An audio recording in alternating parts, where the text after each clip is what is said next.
প্রিয় নেতৃবৃন্দ, Silent, please. সহকর্মীবৃন্দ, সকল সুবর্ণাতেহিগণ, আসসালামু আলাইকুম।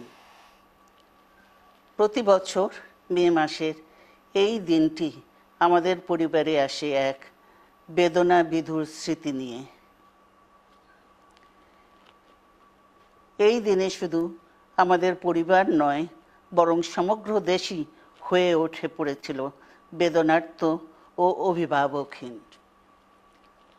আমাদের প্রিয় মাতৃভূমি বাংলাদেশের জন্মের সাথে জড়িয়ে থাকা এক অবিচ্ছেদ্য নাম শহীদ প্রেসিডেন্ট জিয়াউর রহমান, যে চট্টগ্রাম থেকে স্বাধীনতার ঘোষণা করে তিনি এ দেশের সাথে তার নাম অবিচ্ছেদ্য করেছিলেন।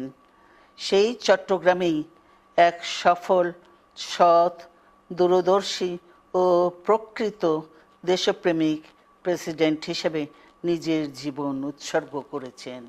এদেশে গণতন্ত্র, স্বাধীনতা, সংবাদপত্র ও বিচার বিভাগের স্বাধীনতা, স্বনির্ভরতা ও উন্নয়ন এবং নিজস্ব জাতীয়তাবাদ সৃষ্টির অনন্য রূপকার শহীদ জিয়া, যে গণতন্ত্র প্রতিষ্ঠা আর সার্বভৌমত্ব রক্ষার লড়াইয়ে তিনি শাহাদাত বরণ করেছেন, সেই গণতন্ত্র নিরবচ্ছিন্ন যাত্রা আজও বাধাগ্রস্ত হচ্ছে প্রতি পদে পদে।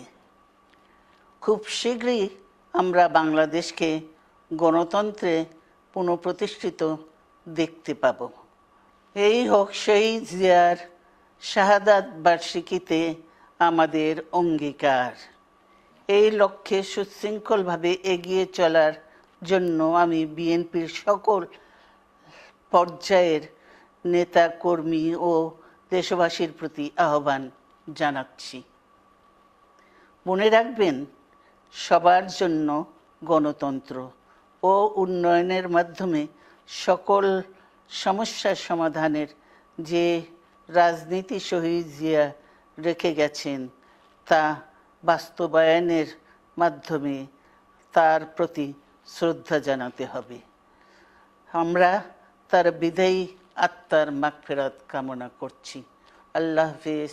বাংলাদেশ জিন্দাবাদ।